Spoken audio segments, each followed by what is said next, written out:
First up, Harry and Meghan. It's interesting. I think the observation I have straight out of the block on this one is not one I've heard a whole lot from other commentators out there. The observation I want to make is this. It is about the dishonoring of parents first and family second. So my point really is the fifth commandment, honor your father and your mother. And straight away you can see where this is going. That's something that's not widely talked about in this day and age. It's not widely discussed, but it matters a very great deal. It matters so much that you just got to reflect on the fact that it is one of the 10 in the 10 commandments. I've also wondered as well a long time, if you read the end of Romans 1, where the Apostle Paul lists a whole bunch of these sins that people commit, and they're all very, very serious. But couched in the middle of this great line of very serious sins is dishonoring of parents. And you go, oh, what's that doing there? Well, clearly this is a very significant thing. It's a very significant sin. Under Hebrew law, in fact, and for any trolls out there who might be watching, I'm not affirming this, I'm just saying that under Hebrew law, it was the penalty for dishonoring a father and mother was in fact death. Jesus says in Matthew 15:3, he says, "For God commanded, honor your father and your mother." And he goes on to say, "Whoever speaks evil of father and mother will be put to death." And that's quoting what the Hebrew law once said. But here's the point of all of that. I say that just to say, look, let's remind ourselves of something. Let's remind ourselves that dishonoring of family is a very immoral act. Why do I say that? Well, here's the reality.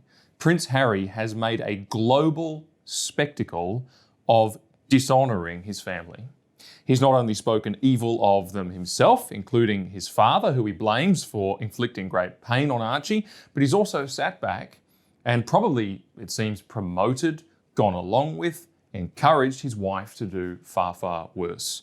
Even while his 99-year-old grandfather is gravely unwell in hospital, even though the family are not fully able to defend themselves by virtue of the customs of royalty, he and his wife unleash a campaign to defame, discredit, attack, and undermine them. And here's the fact. Harry's conduct is immoral, regardless of whether or not he has legitimate grievances. That's the point. You don't dishonor your family on the global stage in this way and call it right. It is not right. It is wrong. His family are in crisis thanks to efforts and events which are ultimately his responsibility. Because that's what a man does. He takes responsibility. He's the guy, ultimately, who takes responsibility for getting himself into this mess and finding himself throwing darts at his family via Oprah and the global media. He abdicates his responsibility in allowing innuendo, accusation, dirty laundry, conjecture, division, and far worse to be slung onto the world stage, targeted against those who were once closest to him. And he's acting, therefore, as one who is morally weak. And I say this, dishonoring your family is never right. Contrast the public statement of the Queen. The Queen it's a very short public statement, and it just does three things. It affirms her love for Harry, Meghan, and Archie. It admits the possibility of somehow being in the wrong, and it keeps the door open to restoration and forgiveness. One of these things is a class act. One of these things is a Christian act. No prizes for guessing which. You don't have to agree with your family. They don't have to be the nicest people. But the non-negotiable, repeated commandment in Scripture is that you must honor them. It is morally wrong to do otherwise. And that carries consequences before God, of course, because it's the commandment of God. But the other thing is, it carries consequences for life as well. Proverbs, which contains many a nugget of wisdom, gives us this. In Proverbs chapter 11 and verse 29, it says, "Whoever troubles his own household will inherit the wind." And I think really the truth is, and I think this is obvious for all who can see clearly on this matter, what we're seeing is that Harry is inheriting the wind. And he will continue to do so because there is a great principle that the integrity of the family matters. And it matters on a range of levels.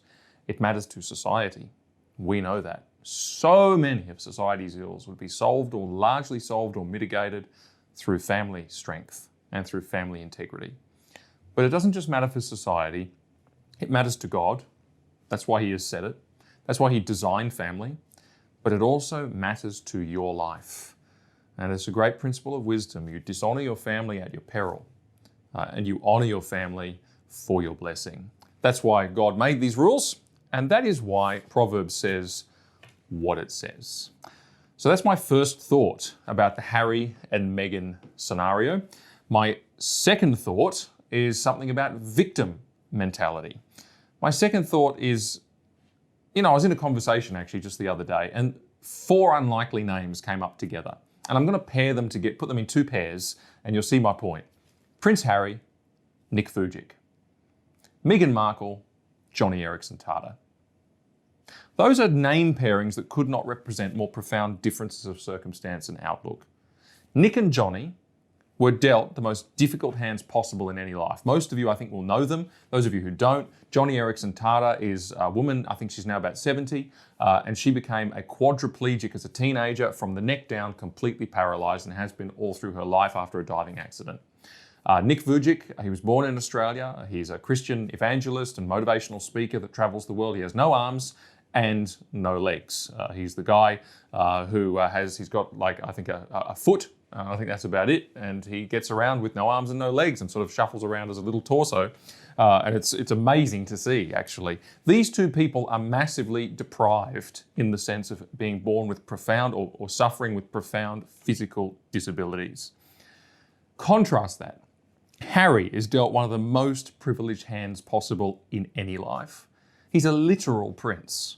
And Meghan has risen to a similar level. They are abundantly blessed. Now, no life is free of trouble. But let's just be real about this. There's an abundance of blessing here, despite whatever trouble may be there as well. And the attitudes of these people, the 4 of them, Harry and Meghan on the one side, Nick and Johnny on the other, their attitudes are as different as their circumstances, but not in the way that you might have expected if you'd been at the beginning of life trying to look and see how it would all turn out. I'll never forget watching Johnny tell her testimony at a conference. She couldn't speak for more than 5-10 minutes before she would just burst into song. She smiled widely from the start to finish. She filled the room with joy.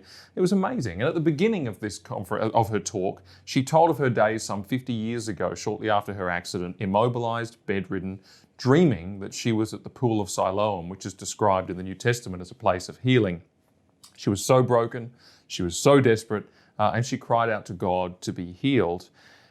At the end of her talk, she told of a recent trip to Israel where she discovered the actual site of the pool of Siloam quite by chance. And she said it brought back all these memories. And she sat there in her wheelchair looking at the empty pool and she prayed again. And you won't believe what she prayed. She prayed, "Lord, thank you for not healing me." And I actually let out a noise as I was listening to this. It was the beginning of the word like, no! Like I couldn't compute in my brain what it would take for somebody to pray that prayer and mean it. And you could tell she meant it. She said that she had learned so much, done so much, and most importantly, had discovered so much of God and of Christ because of and through her condition that was priceless to her. And she thanked God for it. And both she and Nick is the better known of the 2, I believe, they've spent their lives ministering to millions out of their hardship, and they don't breathe a word about it. Contrast that with the blame, the misery, the self-righteousness, the divisions, the innuendo, the dishonour of the 2 of the most privileged people in the world. I mean, this is a dishonoring, as I was just saying in the last bit, of a family on a global stage without any shame, even whilst Harry's grandfather languishes in hospital at 99, and his grandmother releases a statement that practically offers restoration and forgiveness and confirms her love for him and his family.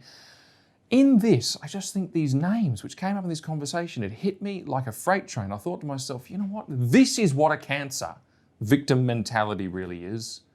This is cancer. And you can see it here in these people, these walking, talking examples. The inward-looking posture of victimhood is the worst kind of slavery anyone can subject themselves to or be subjected to, because victims look inside themselves and then they justify themselves and they'll continue on in a wrong pathway, but they'll be justified and they'll be right because they are blaming others and others are wrong, and they collapse in misery. They go nowhere. It's slavery. The grateful, on the other hand, and that really is the opposite. It is those who are grateful. And gratitude is a virtue because it looks outward. It looks out of the self. Its desire is to serve others. It sees the goodness of God and it rejoices in the goodness of God, because God is always good, and the grateful see that. Those who live their lives looking inwards, trapped in themselves, are one kind of person, and then there are those who live their lives looking outwards to God. And to be honest, I think that ultimately it is only God that fully saves us from ourselves, because if we don't have Him, we've really got nowhere else to look except in here. And I want to say this. This is a little case study to make this point. And I could talk about it academically and all the rest of it, but I'm talking about real people now. Because those who say that they know God, and yet they peddle victimology in any of its forms, in any of its ideologies, and we have many an ideology today which is victim based, it is blame based, it is this whole oppression narrative is all about this, the woke thing is all about this. Those who peddle that stuff, or who themselves spend their time wallowing in narcissism about themselves and draining other people into this black hole of narcissism because they're looking in as victims and they're justifying themselves and blaming others. I'll just say this, that is the devil's work. It really is. It's the most sinister of things. Let me give one sage advice which comes from Scripture. There are two examples in the Bible which I think are tremendous warnings on the whole victimhood thing. One is Jonah, the other is Cain. I just want to make a comment about Cain. Cain is a guy who blamed others for something for which he should take responsibility, which was his sacrifice wasn't pleasing to God. But he blamed Abel because Abel was favored. And he made himself a victim. He made himself the guy who was suffering for unjust cause. And it's really interesting. God comes to Cain and warns him in that moment. Before Cain goes and does a bad thing, which is kill his brother, God says to Cain, "Why are you downcast? Why are you miserable?" And isn't it interesting? This victim mindset will always immiserate. And some people love to be miserable because they're victims. They just, for some reason, go through life this way. And it will always immiserate. It will always bring people down. It will always make them just balls of sadness. And God comes along and confronts that. And He says, He said, you've got an option at this point. Either you can do that which is right. You can stand up for righteousness. And He says, if you do that, He says, your face will be lifted up. But He says, otherwise, just be warned, in your current condition, sin is crouching at your door and its desire is to have you. In other words, if you continue thinking this way, you're going to go on and do evil because you are justifying yourself. You are blaming others. And you are going to do immoral acts in the name of your victimhood. And that will really be the end. And that is such a sage warning because Cain made the wrong choice. Sin was crouching at his door and he became the world's first murderer. And I tell you, that's what victimology does to people. It makes them do wrong and it makes them miserable and it traps them in sin. That is why this really matters. But God comes along with His great principle of wisdom for all of life and says, if you do well, will not your countenance be lifted up? And I just want to leave us with that thought. Take responsibility. Do that which is, and to do that which is righteous. And all of a sudden, you will find yourself putting this victim mindset aside. And as God says, you'll be happy. Your countenance will be lifted up. So that's a bit of wisdom from the story of Cain in response to the Harry and Meghan business that we've all been suffering through over the last few weeks. Hey, one more thing. I've been looking at the metrics and I figured out something. You guys are watching the videos and not subscribing. So please help us out a great deal by hitting the like button and then hitting subscribe, hitting the bell as well so you get the notifications. It helps us out a really great deal and you can click here to see more videos.